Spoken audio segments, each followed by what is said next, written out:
Good morning, everybody, and welcome to Coffee and Football presented by Texas Electricity Ratings. I'm your host, Blake Monroe, where I'm joined each and every morning by Bobby Burton and Jerry Hamilton. Tell us where you're checking in from, what you're drinking. Obviously, get your questions in, and we're going to get to those here in just a little bit. We also have a special guest today, Eric Galco of the Shrine Bowl, joining us. We're going to talk about the Longhorns that were invited to the game, plus who they may be keeping their eye on. We got all that and more. But first, guys, a lot going on in the world of the portal and recruiting. Let's start with the portal first. What's the latest there?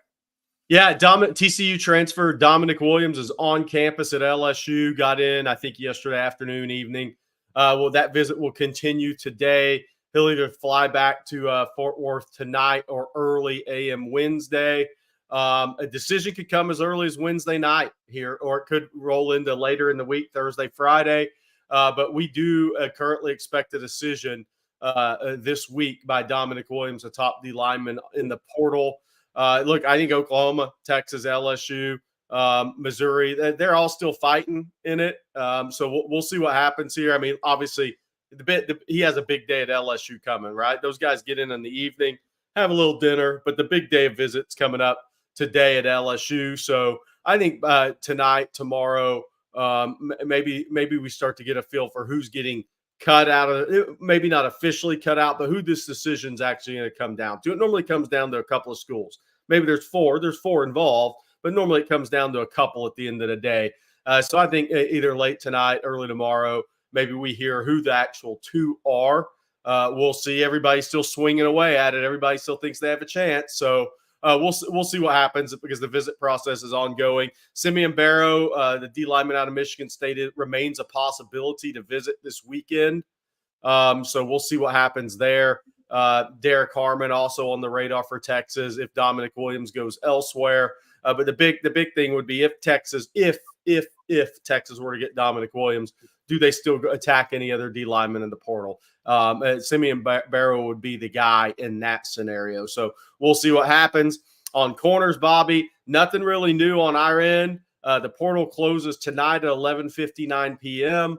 Does that mean you'll know for sure who's going in the portal, leaving Texas? Not necessarily, because there's a 48-hour window after that if anybody else jumps in. But that's pretty much where things are at. I think Texas has 3 or 4 corners that they're potentially looking at in the portal. I think more will come out on that later in the week, outside of Tavario Davis. I agree with you. I think that Texas is in a precarious situation because it has good players on campus. And Jerry, you mentioned it closes tonight. We got to worry about the outgoing portion of this scenario too, not just the incoming ones.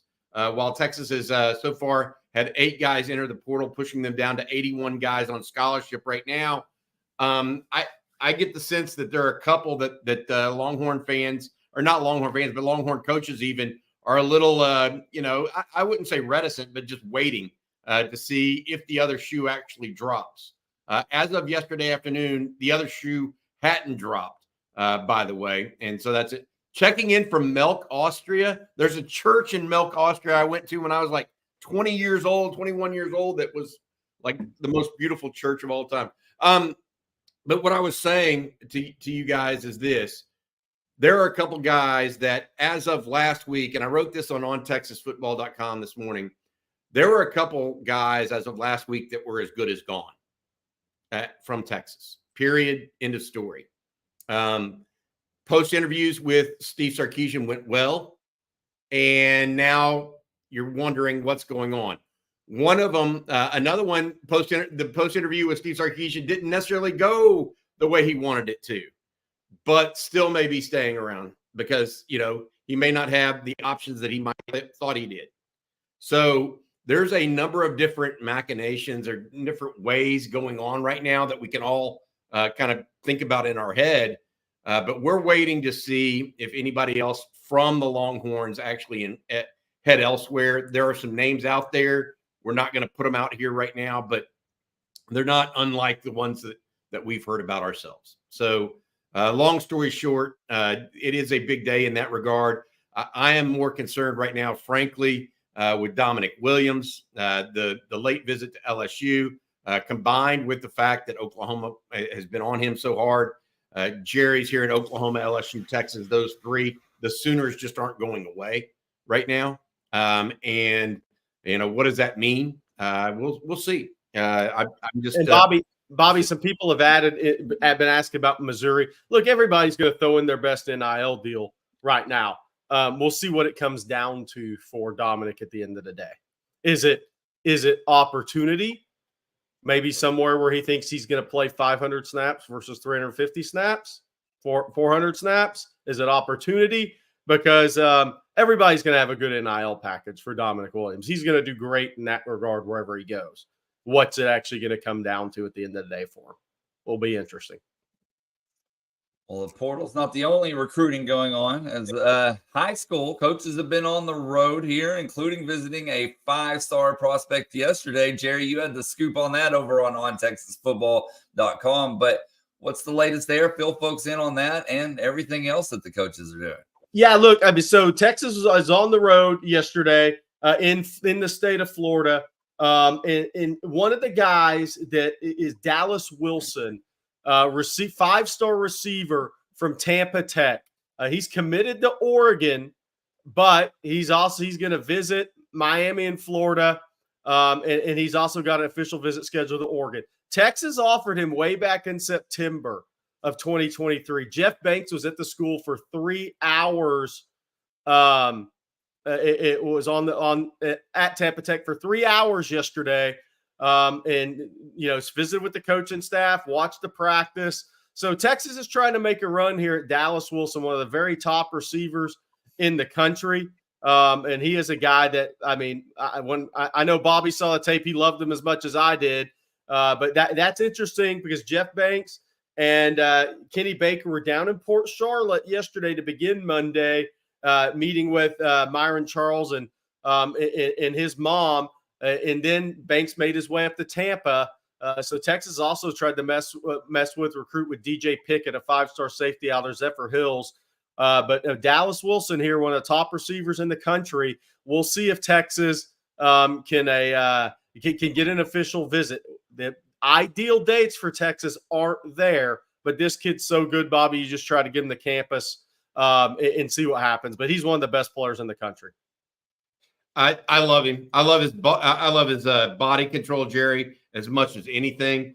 He's got some speed that can take it a little bit further than that. I got to say this too, though. We're covering a bunch of football recruiting stuff going on right now, guys. The portal is open across all sports. We had a basketball commitment yesterday, Jerry. You'll talk about that. A basketball transfer from in women's basketball as well. I got to give you one that I did not expect to know, but his name will be brought up most likely at the Paris Olympics, and he's going to be a Longhorn. Bob Bowerman is the new swimming coach at the University of Texas, and he came in first or second in the swimming national championships at Arizona State. He just moved to Texas this off season to follow up Eddie Reese's incredible tenure in Austin.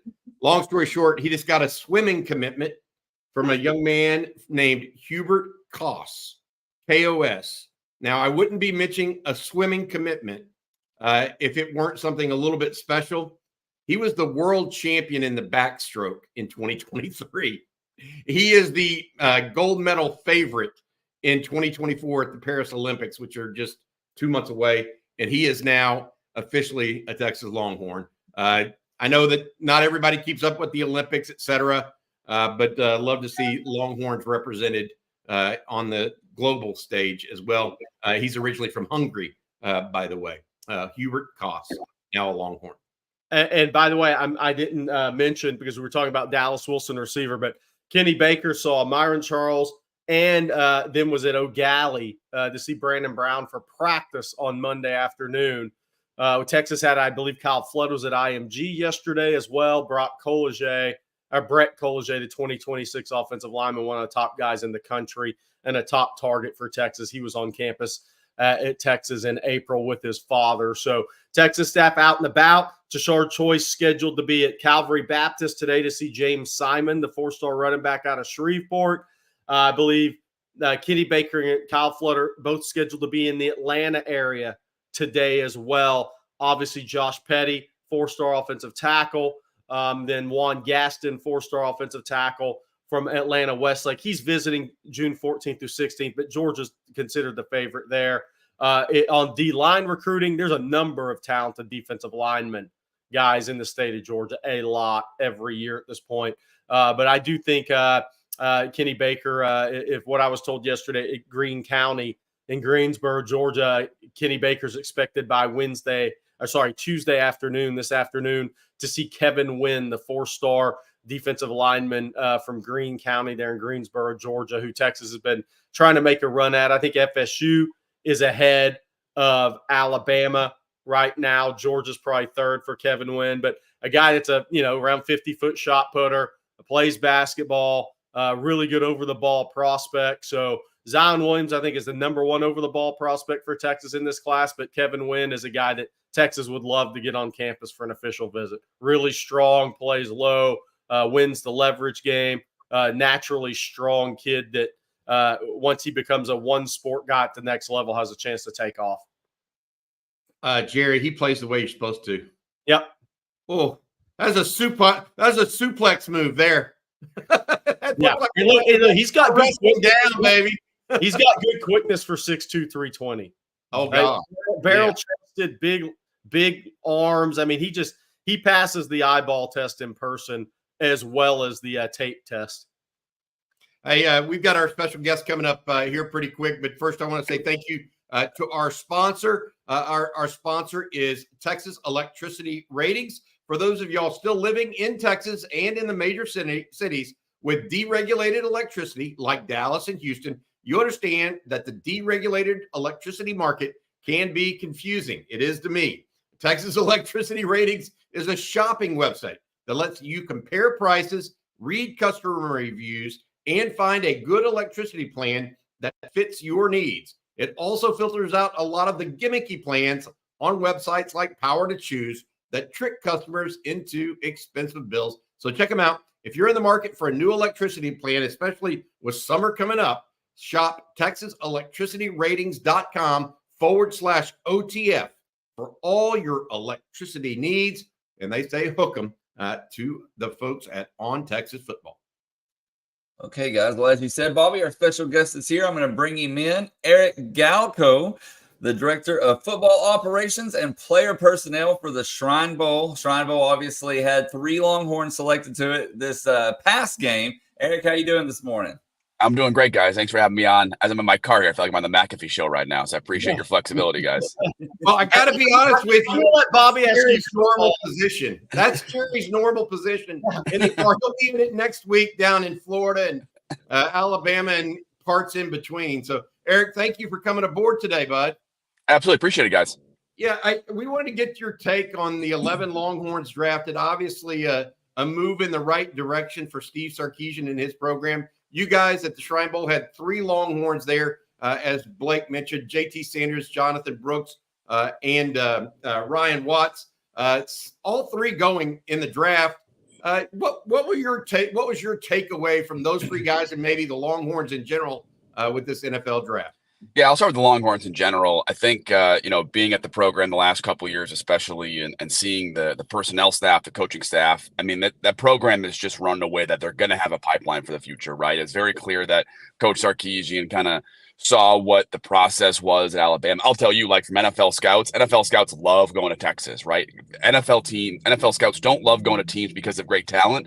They love going to schools because of how they take care of scouts and how they give good information and give good process. And Texas is one of those schools that you're going to go there. It's going to be efficient. You're going to talk to all the coaches you need to talk to and get a great sense of these players.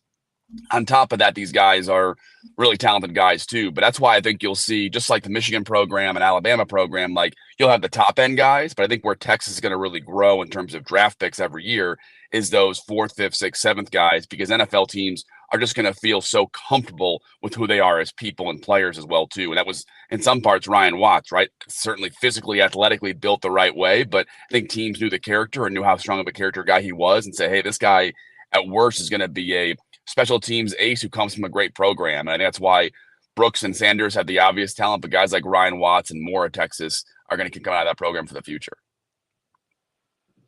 Good stuff. You mentioned Jonathan Brooks. and how important, I'd love to hear from somebody like yourself. How important are the interview sections of NFL draft? Jerry Jones, the Cowboys owner, said that Jonathan Brooks was the most impressive interview he's had in 30 years. Now, Jerry Jones is meant for hyperbole. We all know that. I mean, that's just who he is, right? He's had the most impressive for every year, the last 30. But my point is, how important is that for NFL teams these days, that interview process, Eric? It's huge. I run an all-star game, and I always joke sometimes that the all-star game practices can be overrated sometimes as one who runs them, right? I really think the most important part for these players is the chance to just get, be compared athletically to their peers on the field quickly, right? NFL GMs have not seen these guys play in person, most likely even guys like Jonathan Brooks and JT Sanders. But then the interviews are so important. And it's because, talent sets the ceiling. Your character and interviews set the floor as a player. And that's really important for a lot of players to kind of have that base on who they are. And JT Sanders, we'll get to him in a minute, I'm sure, he's a guy that really benefited from the interviews at the Shrine Bowl. And Jonathan Brooks, the same thing. He met with 32 NFL teams, probably half the league's GMs for about 20, 30 minutes at the Shrine Bowl alone, and then did the rest of the NFL Combine. That showed NFL teams that, hey, if the rehab checks out, which it was certainly on track to do so by then in January and February, and the talent as we know it is on film, all that's left is the character piece. And that's why NFL teams knew, hey, when this guy's healthy, he's going to be a great locker room player. He's going to be able to handle third down, pass catching, pass blocking situations from a football IQ standpoint. And teams knew that, hey, this guy's going to be an NFL starter. The question only became then, okay, what's his final upside going to be? And when's his injury rehab going to be checked out? And those are the only two questions he had left in the draft process after the Shrine Bowl and Combine, because the interviews are so important for him. Eric, you had a play that you put up on Twitter of Jonathan Brooks that our Blake Monroe has queued up here. Run us through this. I don't know if you can quite see it, but it's a play you remarked about with Jonathan Brooks, about him and saying he wasn't quite Bijan Robinson, not that many people are, but he's still plenty good. And what did you see here that made you excited about him as a player? Yeah, the two things in this play, the very beginning, you see him, hey, he's decisive as he gets in the top of the hole, right? He's someone who's going to press the hole and go up in the middle and say, hey, get to the line of scrimmage and let me see what I got here too. Sometimes see guys who dance a little bit or a little less patient and say, hey, I have good offensive linemen, trust them, make this play here. But the real trick here is that first step after the hole, right? That ability to stay balanced, explode, and get upfield. That's something we see some one-cut guys have, but is a guy like Jonathan Brooks who can do two cuts. He can make guys miss after getting through the hole as well, too. That's what I think makes him really special. It's made Bijan so dynamic and special, too, and that's why Brooks, again, is not far off from Bijan Robinson as a prospect overall. Hey, Eric, thanks for joining us. And you and I, maybe we'll get together and talk Villanova basketball another time. Because I know you graduated from Villanova. How early do you start the process for next year? And how extensive is that? Do y'all have a board of how many guys, and how do y'all kind of get that down to your number? Yeah, we've got a great scouting staff, and they've been working on the 2025 draft since January, since before the Shrine Bowl even ended.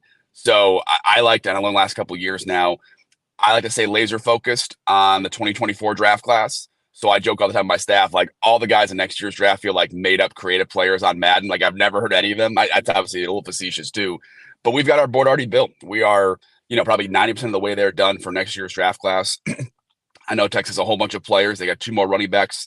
I know CJ Baxter is one that jumps out right away, right? The receivers, Isaiah Bond, certainly Quinn Ewers, the guy we've known for a long, long time. I got a chance to meet with him and his family this past offseason too. So plenty of talent at Texas, but thankfully, probably like this week, I'll meet with our staff and kind of play catch up a little bit too. But thankfully our board's built and we've got about 700 players ranked, graded, evaluated for next year's draft class already. Eric, you're running these things, and I'm interested because I actually helped, and Jerry did too, help fill out rosters for a high school football game. Yeah, right. You're doing it at the college level, some similarity there, and you don't always get your first picks, right? No one does. That's the way of the world. How do you kind of manage that process where you're waiting for somebody to choose between you and another game before you put out another invite, et cetera? How do you handle that personally? It sounds altruistic, but I really try to make sure that I'm laser focused on player happiness, enjoyment, and success, and that piece fit. And what I mean by that is that I can be frustrated about a player's decision, but if I'm like, you know what, that guy may have done what's best for him, right? Some guys don't play in all-star games, right? And I can be mad and spiteful and curse out the agent and be mad at that player and drop him in my rankings for no other reason, right? But I don't want to do that because I want to be appreciative that players have a lot of tough choices to make and a lot of decisions to make as well, whether which all-star game they go to and on all as well. And then that's treated us well the last couple of years. More and more guys like Jonathan Brooks have said, you know what? I got an invite from the Shrine Bowl, then I got hurt, and they're not revoking their invite. And I want to go there and be a part of it. And that's something that I think we didn't have a couple of years ago that now that players still appreciate that piece of it too. And for us, it's about kind of roster building, next man up, and not getting discouraged because you're right. As running an all-star game, you're like, we got 4 quarterbacks. Oh, that guy's pulling out. God. And then you got to keep moving forward. But for us, it's a lot of being organized, being prepared. I lean a lot on our scouting staff to tell me who the best players are. And that way I could be more of the strategy, talking with agents, talking with players more consistently. So I may be in the weeds, but they can be really objective and say, hey, you know what? You lost this guy. Cool. Next guy up is this player. Let's keep moving forward. Eric, one other question I had for you. A lot was made this offseason about this draft not being as deep as other drafts. Is that a take that you necessarily agree with, or is that something that you're just that you think may be a little bit overrated? You know, I think the better way to think of it is there was fewer players this year that could become good NFL players, right? Like every team's got different boards and we always hear that, right? But usually every year there's maybe, let's say 500 players that could be drafted or could be high PFAs. And this year was only 350.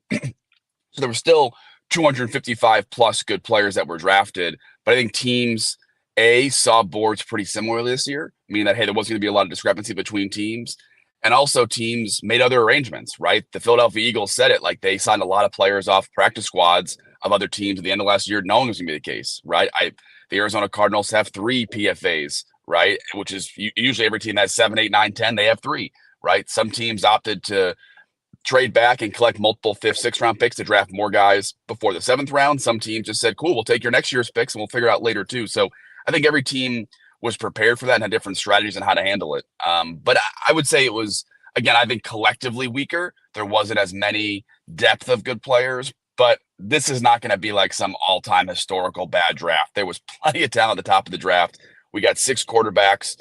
Some of them have to work out at least, right? I know quarterbacks have a low hit rate these days, but some of those guys have to work out. I think we'll look back at this draft class and kind of forget that it wasn't viewed as very deep. But I think it was maybe a tougher challenge for NFL teams to not screw up those 5th, 6th, 7th round picks because there's maybe a smaller margin of error.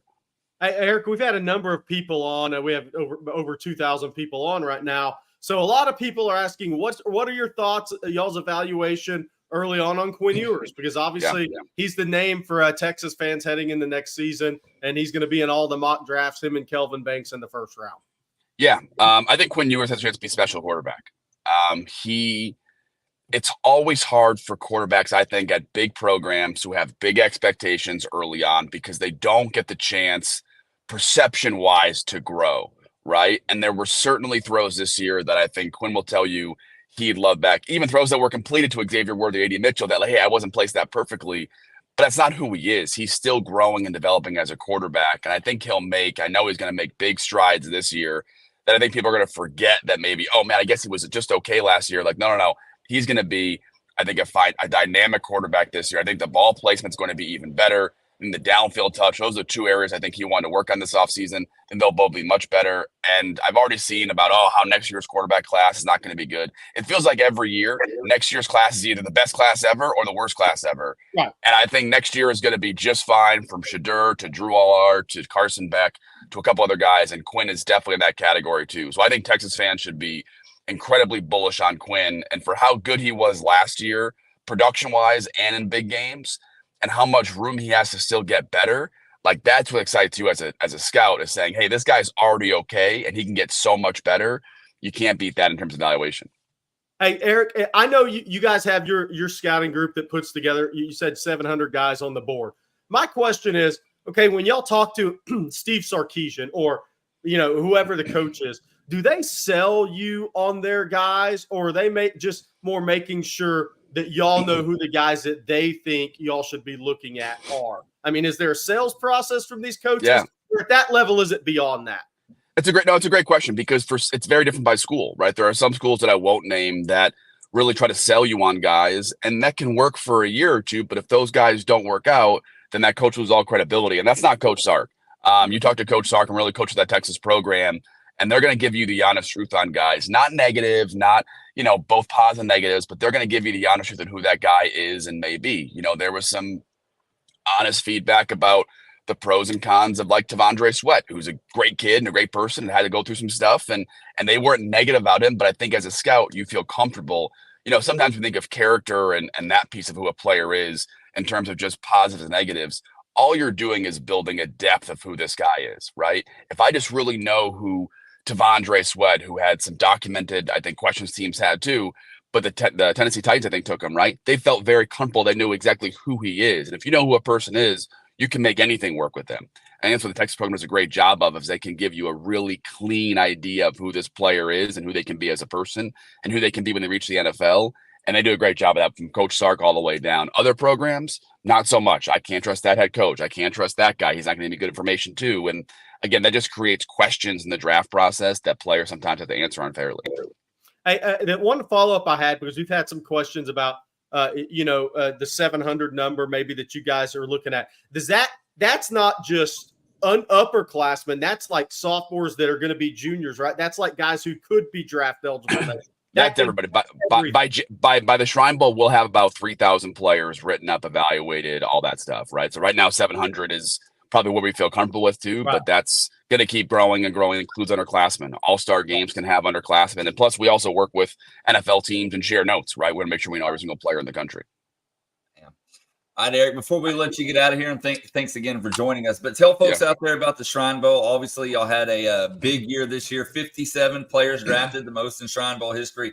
But plug the game for everybody that may not be familiar with it. The game's been on for 99 years. And about 20 years ago, the Shrine Bowl was on CBS and Fox at the same time. And that's how big an event this was about 25 years ago. And it kind of just, wasn't at the same level for a while too. And some other competitors, I think, did a great job in taking advantage. But I was hired 3 years ago to kind of make this a best in class event. And over the last 3 years, we've grown in draft picks. What I'm most proud of is I think players, NFL scouts, agents will tell you, media especially too, will tell you, hey, as a player, you're going to get taken care of. As an agent, your player's going to be healthy. As an NFL team, meet with every single player for a half hour. As a media organization, you're going to get 30, 40 minutes with Jonathan Brooks, with JT Sanders in a live setting as well too. And we focus on a best-in-class opportunity that's made the event great. And next year is our 100th anniversary game, 100 years of the East-West Shrine Bowl. We're going to have a huge centennial celebration too, and hopefully have much more than 57 draft picks again next year too. Where is it located? I got two more questions before we let you go. Where is the East-West Shrine Bowl going to be next year? Number one. Number two, what kind of coffee are you drinking there? I notice you're a coffee drinker. I am. We got to ask. Coffee wise, it's Panera. I'm running errands here today, so I'll do a Panera shout out. Not my favorite. I'm usually a cafe kind of guy. I like local place for a cup of coffee. And second, the Shrine Bowl's in Frisco, Texas. We're at the star this past year. We'll be in Texas for the future. And it's great to have a partner like the Jones family for an event like this. They're great to work with, and they are all in, as Jerry Jones would say, for the Shrine Bowl. So I appreciate it. Good stuff. Thank you so much, Eric, and have a good one, man. Thanks, guys. Appreciate it. Appreciate you, buddy. Eric. Good stuff. Great stuff. Yeah. By the way, that is much more extensive than I thought it was going to be as far as how many guys they already have on a board. I was thinking it was going to say 200, 300 guys right now, but 700 guys already on a board right after the 24 draft concludes, before they really get spring practice reports from some of these college staffs as well. So that is a lot more than I thought he was going to say. I got to say this real quick too, Jerry. Think about the value of the portal in that. Like if you were a college team and you had access to that data from a portal perspective, you would maybe know which cornerback to go after or which ones to prioritize potentially. Yeah, no doubt about it. No doubt about it. By the way, speaking of prioritizing, I need to tell you about South Point Dodge, okay? And Texas football fans score an easy extra point this season when you get to that Point at South Point Dodge. South Point Dodge has over 600 vehicles in stock, and their award-winning sales staff doesn't do games or gimmicks. They just get straight to the point by getting you the best deal. Over tackle, as we call it, right? So score big today at South Point Dodge. Come see us off I-35 in South Austin or at southpointdodge.com. Get to the point at South Point Dodge. Hey, you never know. Maybe I'll drive a South Point Dodge up to the Shrine Bowl next year. Love it, Jerry. Hey, Eric was your Ken there in the car. You're going to be in that car next week. That really got me excited about my trip to Florida next week. So I'm gonna. Somebody asked who I'm gonna scout in person in May. Look, it looks like my first trip as of right now. My first stop will be Jamie French at Mandarin on Monday. So we'll see. I mean, I may hit a couple of schools before Mandarin that day. We'll see on that. See some younger kids in the Jacksonville area. But next week it'll be a big week on the road. Jamie French, Derry Norris, Brandon Brown, Myron Charles, may swing down, see Diabell, the 26 quarterback at American Heritage. May go see Dallas Wilson at Tampa Tech. So it's a full, and a couple others as well, some schools that I'm not going to mention right now. But it's a full week on the road in the Sunshine State. And the great thing about all those trips is all you see is palm trees. Palm trees and alligators crossing the highway. Look, if I see the alligators, I'm at the wrong practice field. That means I'm at the golf course. All right, guys. Well, let's get back into some Texas talk here.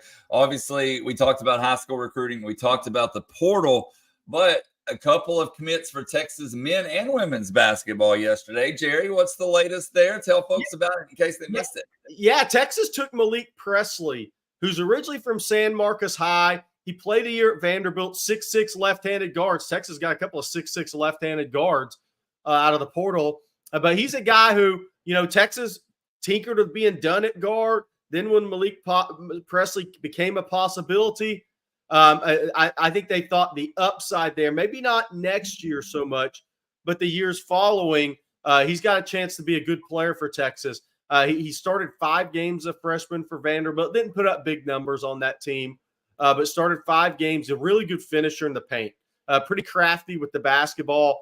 Obviously, freshman, he's going to make jumps in the next couple of years, really shooting the basketball. Free throw line, 3-point line. It's going to be big for him, his maturation as a player. But a kid who plays hard. This is a kid that when Chris Beard and the original Texas staff there, they took a hard look at him. They were calling it stash and develop at the time. They looked at him as one of those guys coming out of high school, but then he had opportunities to go somewhere and play and not take a development year, and he went that route. But good player, good addition to Texas. Texas is going to play 3 guards the vast majority of the time next year.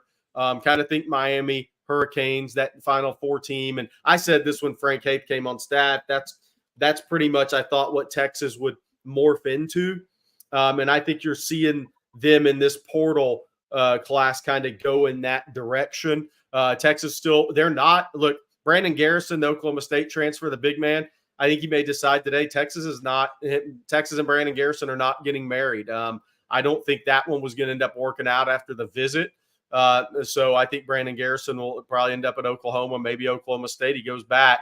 But he's got some family stuff there as well that may be better for him to be close. He visited Arkansas, but Arkansas took Adu from Tennessee, so I'm not sure that's a fit either. But Texas is looking for a rebounder and a guy that can wall up and play defense in the paint as a big man, but it's going to be more of a role player. So it's good. The expectations are going to be key there for Texas. So we'll see. They got a couple of guys there that I think they think are good fits, but Texas is going to be very, very guard heavy, very, very guard driven this next year and in the future. And basketball, women's. Yeah, don't forget about the women. Yeah, picked up a 6'6" post player, transfer from Miami. There you go, right there. There's a picture of her and Vic, and she does look about 8 inches taller. Sorry, Coach Schaefer. She looks about half a foot taller than you are. But look, she was a McDonald's All-American in 2022. Went to Miami. She's she played what it was to say there 54 games, made 21 starts last season. So she started a little bit more than half the games. I think she averaged 6.5 points, 4.5, 5.5 rebounds in that area, with a couple of girls already transferring out of Texas at power forward center. It was big to come in and get an experienced player to go with all those really good guards and returning players that Texas is going to have next year. By the way, for whoever follows women's here on the chat, I think UConn, USC, Texas, and South Carolina will be ranked up there. But I think those are going to be your 4 teams preseason. USC's really loaded up out west. People aren't talking about it because it's girls basketball, but watch out for USC next year. All right. Well, it is time now to take some questions. And we actually have a few super chats that we need to knock out. Let's start with this first one here from Billy Bird. Thank you, Billy. He says, congrats to the Longhorns, and his son graduates from Texas in May. So congratulations to you, Billy. That's awesome. You will never regret that degree, Billy. Never, ever, ever. I can say that personally. And then Jay Lee with the super chat. Thank you, Jay. No stranger to super chat yourself. He says, I tend to be skeptical of NIL numbers. How much do you actually think guys like JT, Mitchell, and Worthy are making at Texas per year? I think that they're all different levels. I think that Worthy was probably the higher end of that. And I think it's into the hundreds of thousands of dollars. I really do. Based on what I know, I think that that's just the reality of it. If you're an elite player at Texas, you're going to be taken care of. And all 3 of those guys, elite players at Texas. And then one other super chat from another person that's no stranger to super chats, Jack. Thank you, Jack. He says, Jerry, Justin Wells from Inside Texas reported yesterday that Michael Fasusi texted while on his official visit to Colorado, wow, 11 drafted. Look, I think Texas is in a very good spot for Michael Fasusi. I think A&M's making a big run at it. They know how important offensive line is in the 25 class, and I think OU's swinging away, but I'm not sure Oklahoma has as much confidence at the end of the day as Texas does right now. So I think Texas is in a good spot for Fasusi, and this will go through the June official visit process. But I think Texas likes where they sit. We'll see where it ends up. Hey, Jerry, can you kind of reset the offensive line group right now? Because we had some 2 weeks ago, we had Jackson Christian make a back-to-back visit on a Saturday, then come back on a Tuesday.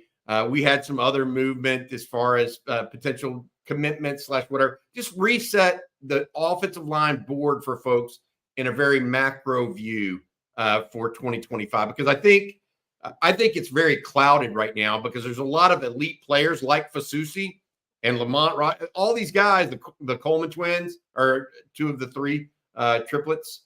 It's very interesting to me how they're going to play this, because it almost seems like musical chairs. I mean, which guys fit which pieces of the puzzle? Yeah, so it's a good question. I think Texas could take 6. They're going to take 5 for sure. They could take 6 in this class after only taking 3 last year. And I don't think that would be bad at all, because it's a tremendous year in state in Texas. Some people say it every year, but not some position years are better than others. So this is a very strong class in 2026 or 2025 in the state of Texas. Look, I think Fasusi and Lamont Rogers in state are the offensive tackles. And I think, obviously, I just went over Fasusi. I think Lamont Rogers, Texas, LSU, I think is the team to watch. He's got the official visit to A&M as well, but he's originally from Mississippi. His father still lives in Mississippi. Him and his mom live in Dallas. So I think LSU is going to be a player for Lamont Rogers. I also think A&M's a player. So then you have John Mills, who was on our on Texas Football Channel a few days ago. Great interview, one of the best we've had from a player standpoint. He could be a swing player. He could play tackle. He could play guard. Not out of the question he plays tackle at the next level. I think Texas is in a good spot there over Washington right now. He just visited Nebraska last weekend. John Mills, we're talking about, out of St. Ignatius in San Francisco, 4-star prospect for on Texas football. Everybody else has him underrated. But he'll visit Cal, visit Florida, and he'll visit Washington before his official visit to Texas. Jackson Christian's an interesting one to me. This is an A&M Texas battle out of Port Neches Groves. I think there's a little A&M push around there. for him. I think the Texas football standpoint, I think, is good for Jackson Christian. He's one guy that I think I could see moving off a timeline. I'm not sure he goes to late June. Right now, he's got A&M June 14th through 16th and Texas 21st through 23rd. I'm not sure his decision goes that long. I could see something mid to late May there with him. So some of these guys are going to move off their timeline. Then there's Jordan and Devin Coleman. Obviously, Devin Coleman could be a guard or center, and I think he's very good at either. Jordan Coleman, a guard that could play some swing tackle, but probably guard long term. Those are guys that right now I think Texas, it feels like they have 50-50 shots with or better. Then you have the wild cards. Nick Brooks from Iowa was on campus from JFK High in Cedar Rapids, was on campus for the spring game. He's coming back in June for an official visit. I think Georgia and Texas are the top two there. Iowa facing an uphill battle to keep him home from an NIL standpoint, I think, especially with what Caden Proctor did. USC also trying to swing away there. Those are the four schools that get official visits. We'll see if Georgia can close him out on that May 31st, June 2nd official visit. Look, there's 9 guys scheduled for official visits right now. Josh Petty, which I believe Kyle Flood's there today in the Atlanta area, Roswell, Georgia. He's the athletic wrestler / offensive tackle. We'll see if Texas schedules a June official visit with him. I think this visit today by Kyle Flood will be very telling there because every offensive lineman Texas is targeting is either visiting June 14th through 16th or the 21st through 23rd. Josh Petty has visits scheduled those weekends right now. So we'll see if anything happens there. But I think Texas will take 5 or even 6 in this class. You mentioned the Coleman brothers too. One, Devin and Jordan, they're in there. I mean, I'm just looking at it. It looks like there's 12 guys. And you mentioned Flood was at the IMG yesterday. Yeah. There's 12 guys clearly in the mix, 5 to 6 spots. And Texas sits at 50% or better for 10 of them. I mean, that's what I meant by musical chairs. There's going to be a domino effect here. I don't know. And I'm trying to get a sense, and you know as well as I do, Jerry, we do this a lot. You're trying to get a sense of how everything's going to break. And right now, I just don't have a good feeling for how things are going to break. I think it's going to be okay. And Texas is going to be in good shape. Oh, yeah. Just how does this break? That's what I'm trying to figure out right now. Hey, Britt Rasco's, I'm on board with this, by the way. Yeah, that's why I said I think he's going to move off a June timeline. I think you could see a mid-May announcement from Jackson Christian. I think Britt's on to something there. By the way, somebody saying Josh Petty is Georgia bound if they push. Potentially, Tennessee fan, some big Tennessee fans in that family too. But we'll see we'll see where his sister ends up going to college as well. Jerry, let's do a reset. We're about 40 minutes through this. Talk to us about the portal, Dominic Williams, the Texas players that may or may not go into the portal, etc. Yeah, so Dominic Williams, the TCU transfer defensive lineman, the top D lineman on the board for, Oklahoma, Texas, Missouri, and LSU. He's on a visit to LSU. First full day. It's kind of like the Texas visit. He got in on an evening, had a little dinner, but then the full day is today. That following day, then he'll fly home either late tonight or early Wednesday morning. Not out of the question to me that some of the schools try to meet with him, not LSU. The other schools try to meet with him Wednesday ahead of a Wednesday night decision. If he does that Wednesday night or Thursday decision, that decision is expected the later half of this week. We'll see. There's a lot. I've been told Wednesday night decision. We'll see if that holds. Could it bump back to Thursday? We'll see. And look, everybody's swinging away. Everybody's going to have really good NIL deals for him. I think it's going to come down to what it could come down to for Dominic. And it'll be interesting to see what Dominic has to say is, does he feel like there's a better just opportunity somewhere else other than Texas? We'll find out. Oklahoma's looking at potentially starting 2 freshmen, right? LSU may not have. They have a bunch of guys go to the NFL draft. So we'll see what this decision actually comes down to for Dominic Williams. But everybody's swinging away. Everybody's giving it their best shot. Texas may also bring in Simeon Barrow from Michigan State this weekend. He's more of a 3-technique type of player, very productive player. He'll be a late-round draft pick after next season. I think Texas could bring him in as well. The corner, Takario Davis, still the top guy. We'll see. just how serious that gets here. I would think later half of last part of the week, we'll hear a lot more on the corner position. So that's in. Bobby, guys have until 11:59 tonight. If you're a Texas player, to put your name into the portal. We'll see what comes of that. There's been a few guys jump in the portal nationally that are interesting. Maybe not even for Texas necessarily, but just interesting names of late. The corner from Ole Miss jumped in the portal, and he could go right back to Michigan and Marion Walker. So we'll see on that. And we have a few folks asking this. As you said, the portal closes tonight. But tell folks the process. They have whenever. Yeah, you don't have to commit until you show up on campus. Yeah. I mean, you could show up on campus in August. As long as you enter the portal and get your transfer paperwork in and actually are accepted to that school, you can start school whenever. Obviously, most of these guys are going to try to commit by the first opportunity within the summer session. So they'll be able to get 2 summer sessions in for schoolwork as well as working out with the team. So I think May 31st, that area will be the final timeline of people making decisions. Dominic Williams in particular, Jerry has mentioned this, is aiming towards a Wednesday, Thursday announcement, according to his representative behind the scenes. So that's where we're looking at with that.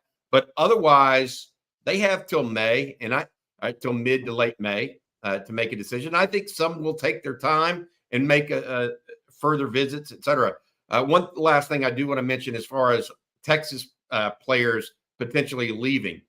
So last week we heard actually 3 different guys that were likely to leave. 2 of them had told people they were likely to leave. 2 of those 3 have since said, I think I'm staying. So we are monitoring this. We've been told that before on a player that has entered the portal. He was leaving, then staying, and then he ended up leaving. So before we get out there and put names out there, et cetera, and report on this, we have to take into consideration the ebbs and flows of what this all is. I mean, these are huge decisions for these kids. And basically, since I am seeing it go back and forth so much, I don't feel comfortable sitting here saying, well, this guy's telling people he's going to the portal, this guy doesn't, because it could change in the next hour. And I've seen it too much. So we're not going to put names out there. But there are a couple of what I consider really talented players that were contemplating it late last week. As of late yesterday, I do not believe there's either of those guys have actually entered any paperwork to the portal. So that's where it's at right now. Hey, we've had a few Jakeem Stewart, the 2026 D lineman out of St. Aug in New Orleans, which St. Augustine, one of the top talent producers in the country. But over time, or Leonard Fournette, Tyrann Mathieu, a number of other guys played. I just wanted to say this on Jakeem. I've been down to St. Aug. I went during the season and saw him. And I know people have, and he's a very good prospect, but I just want to say this. Some people have him ranked number 1. I don't think he's going to end number 1. I think he's a very good prospect.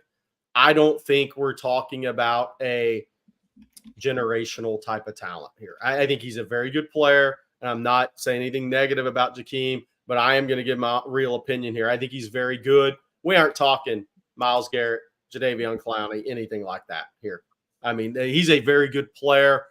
Is he all LSU? We'll find out. Look, recruiting in New Orleans is a different animal than recruiting in north along I-20, especially a guy that's highly ranked like that. So we'll see what happens. There's been some questions if he was going to try to reclass to 2025. That would be more of a process if he went that direction. But I'll say this, very good player. Is he Jadeveon Clowney? And I know he's interior, but I'm talking top D linemen who are ranked number 1 in the class. Myles Garrett, people like that. He's not that level. All right, guys, we have another super chat here. This one from Just the Dude. Thank you, Just the Dude. And he says, what's the most real wide receiver pool for the class? Moore, French, Lockett, and Johnson? Jerry, what's your thoughts on that? Yeah, so I mean, you can bring up that Dallas Wilson tape again yesterday from earlier today from Huddle, because it's interesting that Texas is continuing to recruit a few receivers nationally on top of these guys we know already. Look, DeCorian Moore, he has a spot until December, but he'll make a final decision, I think July, August, before the season. He'll go through his visit process. He'll go see Oregon. He's going to make the official visits, and it'll be a battle. It should be a battle. He's a great player at wide receiver in my estimation. Then I think, look, French, he will visit June 21st through 23rd. The question is, where is Ohio State with him currently versus where were they with him 2 months ago? I think that's what's interesting. I think Tennessee and Texas are right there for Jamie French. Ohio State, he doesn't have an official visit scheduled to right now. He has Tennessee and Texas. I'll be out to see him next week. I think Kelshawn Johnson continues to be a Texas lean. The question is, and I think Texas has a legit shot at Lockett. Question is it a 3 or 4 man class? That's gone back and forth. If it ends up being a 4 man class, then that adds a very, very important piece, a very important place at wide receiver. So that's the big question. Is it going to be 3 or 4? I think I'm leaning the 4 right now, but that's subject to change. But again, I want to mention, yes, Dallas Wilson is still committed to Oregon, has official visits scheduled to Miami, Florida, and Oregon. Jeff Banks was at the school for about 3 hours yesterday at Tampa Tech there, and he's a gamer. Throughout the track speed, the guy's just, he has football speed, great agility, great balance, great body control. I mean, he's one of the top 25, 30 prospects in the country in this class, in my estimation. So Tampa Tech, same high school as Michael Penix, by the way. Yes. Yeah, Tampa Tech. You know, if state of Florida is interested in public school, everything moves around every few years, right? It was Armwood for years. Armwood's not as strong. They aren't getting as many kids up there as they once did. Things move around a little bit in the state of Florida. It's kind of the wild, wild west in high school football in the public schools. But Tampa Tech is a school that produces 3-4 type Power 5 guys on an annual basis. And somebody's asking about punter. We do think Texas is considering a punter out of the portal. There you go.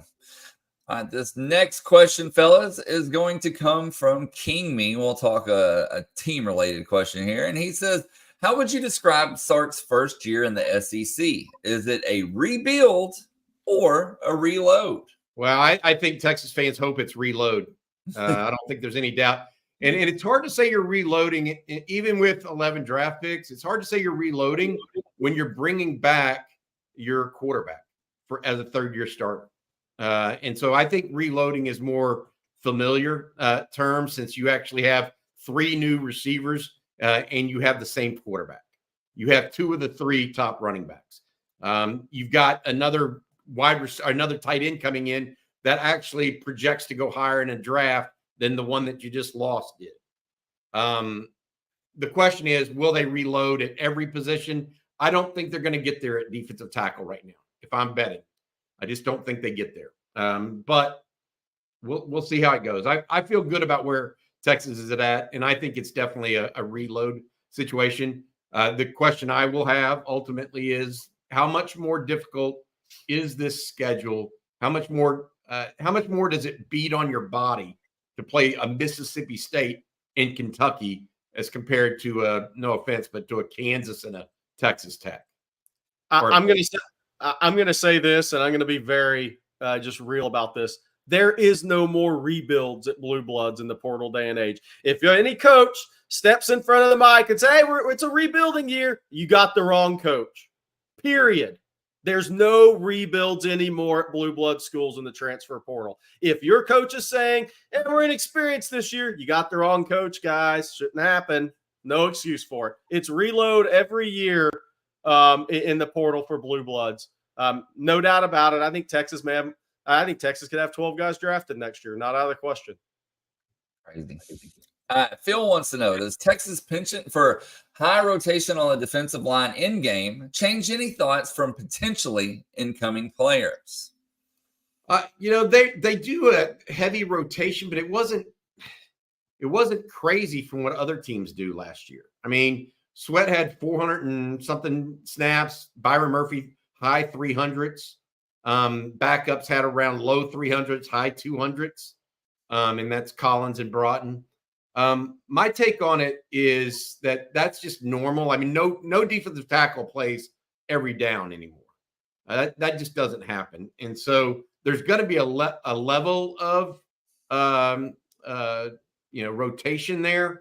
I don't think it hurts. I think Jerry's point is that, hey, some teams are making sure that everybody knows Texas's situation with the two guys they brought in via the transfer portal right now. And that's not just Oklahoma or LSU or Missouri.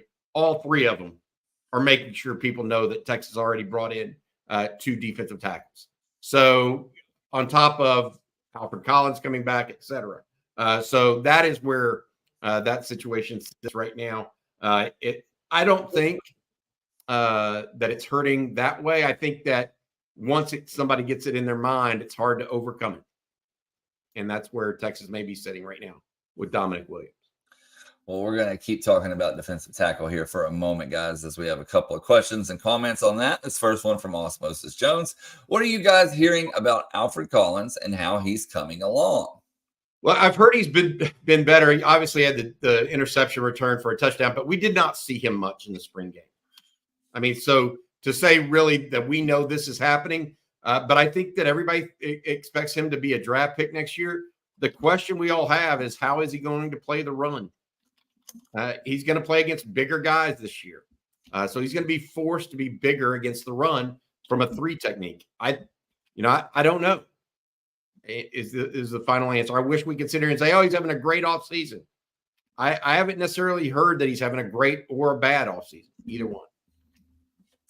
And then Zane Petty says, Bobby, I don't think you give Broughton, AB, Savea, Norton, Bryant enough credit. That is 5 guys, not counting January and Sadir Mitchell. That is 7 guys. He thinks that we are fine at defensive tackle. Your thoughts? Zane, I think Steve Sarkisian disagreed with you, not me. He's the one out there recruiting other guys, not me. That's the point that I would make there. Fine is not, and I also would say this, fine's not the goal, right? If fine were the goal, 8-4 would be the goal. I don't think that's what Steve Sarkisian is shooting for, guys. He's shooting for elite across the board. Before we move on, Bobby, can you tell folks out there about Texas electricity ratings? Yeah, absolutely. Our friends at Texas Electricity Ratings. For anyone shopping for electricity in the deregulated areas of Texas prior to the summer coming along, God knows everybody getting ready for that. TexasElectricityRatings.com is the best place to find a great electricity plan for your household. For starters, it filters out the dangerous and gimmicky plans from providers that are all hat and no cattle when it comes to your monthly bill. You can shop by rate, but also by an average bill feature that actually takes into account seasonal usage to give you a real number and not some placeholder. So if you're looking for a new electricity plan, check out TexasElectricityRatings.com/OTF for the best options available. Hook 'em, and thank you for your sponsorship of every Tuesday's Coffee and Football.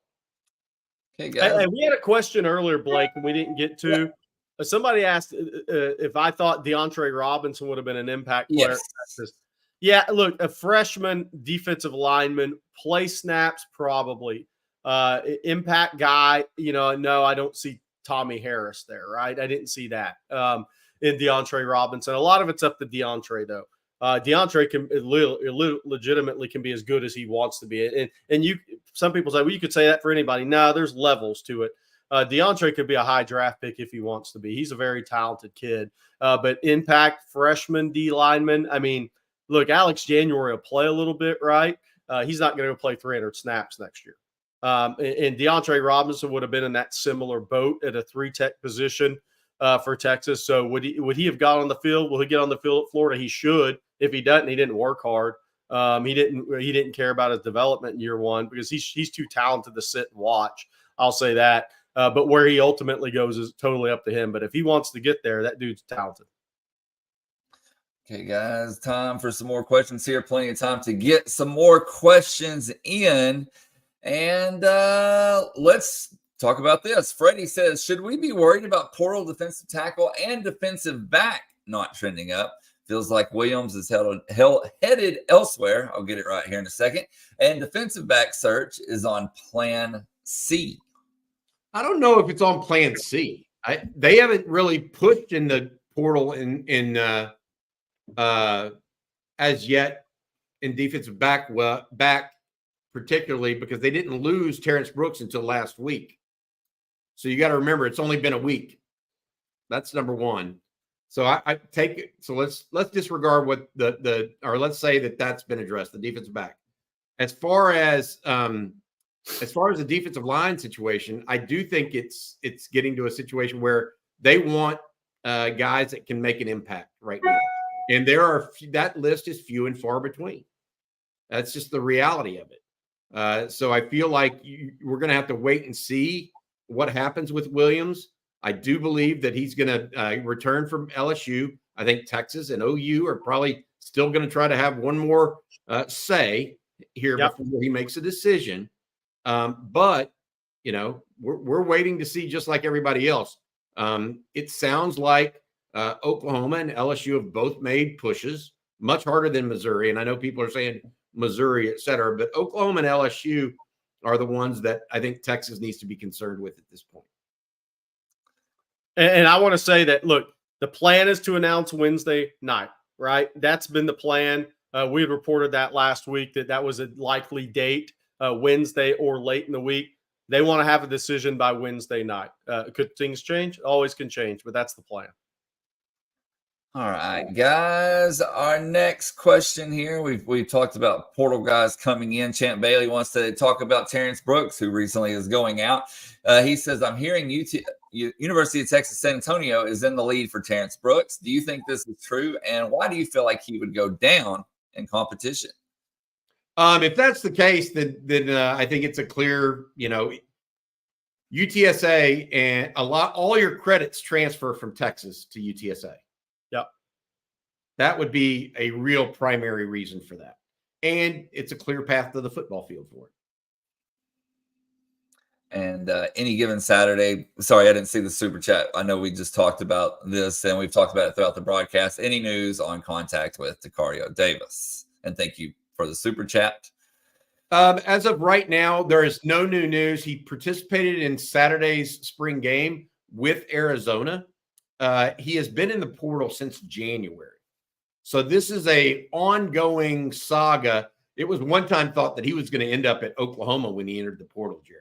I mean, just a clear discussion here. But I think that Texas is very interested there. I don't think anything's going to happen with him until Wednesday, Thursday, Friday. We might start hearing more things come out. But right now, I've got nothing new on Dakario Davis or any potential defensive back for Texas, unfortunately.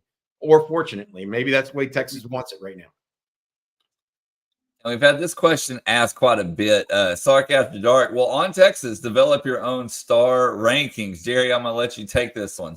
Well, look, I give those guys a ranking based on what, I think when I see the guys play, see them in person, all that. I don't know if we're going to do a 1 through 100 ranking, anything like that nationally. We'll figure that out over time.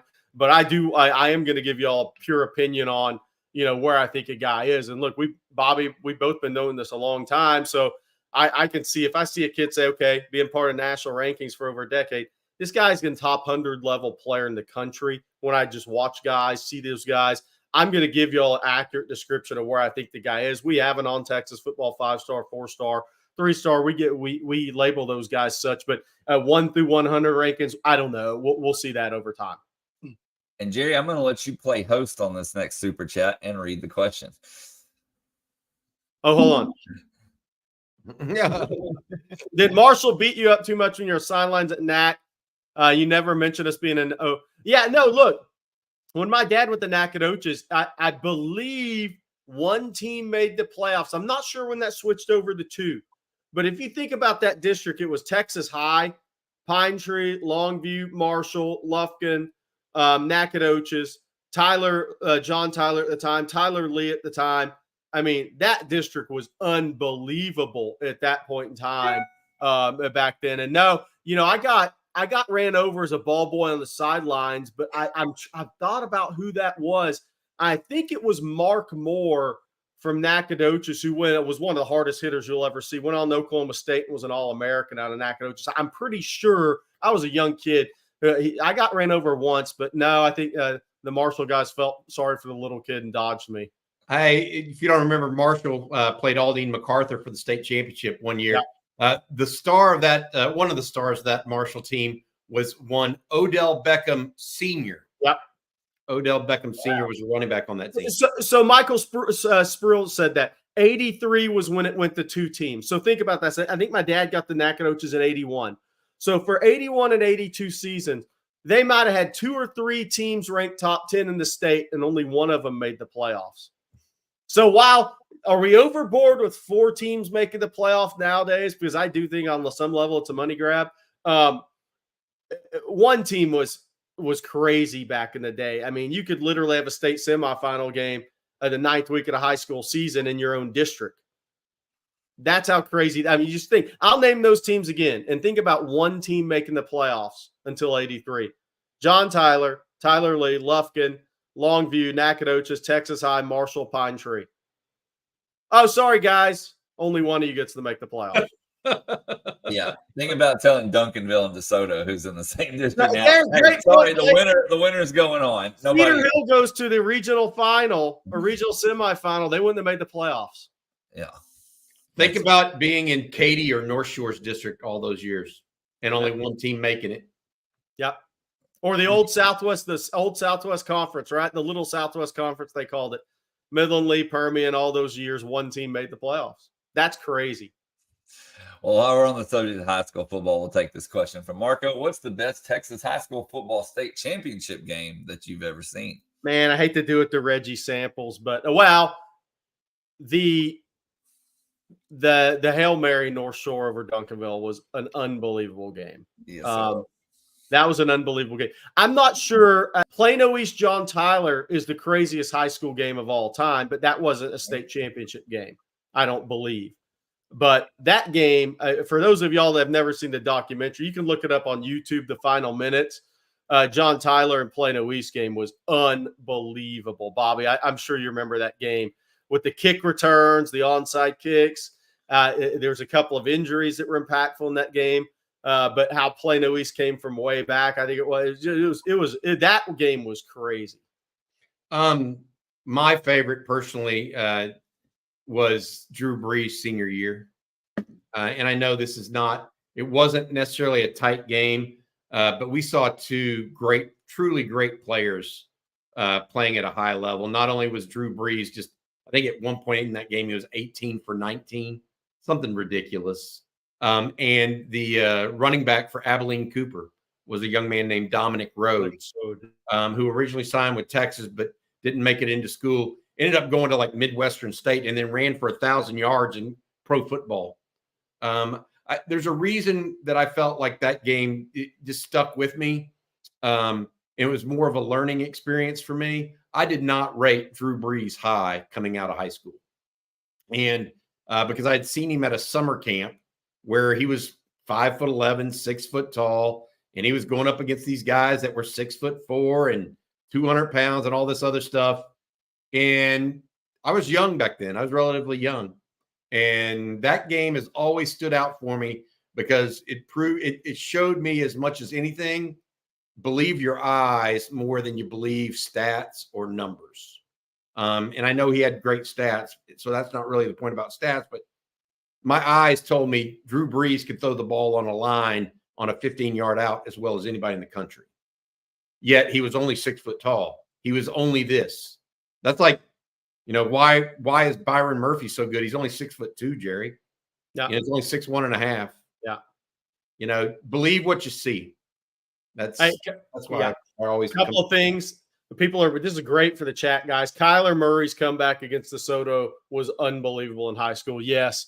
I want to add a couple of these, not in the state of Texas, but craziest game I've ever been to. And I'm not talking necessarily the absolutely on the field, was Miami Northwestern and Miami Central at Traz Powell. That, Bobby, may be the craziest football game you ever go to. I'm just here to tell you, down in Miami and Traz Powell. That is an event. I'll also tell people about the craziest game I ever went to wasn't anything to do with the game. It just came back to my memory. I was at Deerfield Beach. I think it was 2015. and I was on the visitor side, and somebody fired a gun at halftime on the Deerfield Beach side. Somebody fired a gun in the air, and you saw an entire stands go shift from one side to the other as people exit. And I was just standing on the opposite sideline, and I didn't even know what to do. I was kind of just like speechless because it literally looked like thousands of people just going, whoop, getting out of the stands and leaving on one side. But that's probably the craziest high school game I've ever been to. I'll say that. I think one of my favorite ones from a crazy standpoint, and not because like something crazy happened, but just what happened pre-game, is when Shiloh Christian came to Texas, about 14, 15 years ago, and they talked all that trash about how Texas high school football is nothing, and they were ranked like top 5 in the nation, and they were just going to put it on all these Texas boys, and they played Euless Trinity, and I think they ended up losing by like 60 points. And so that was one of my favorite crazy moments in Texas. They got introduced to the power run, is what they got if they played Euless Trinity. Yes, that was when Steve Lineweaver was still at Trinity, and man, I mean, it was over before it began. Really, it was awesome. So, all right, guys, we got time for just one or two more questions. We got to get out of here.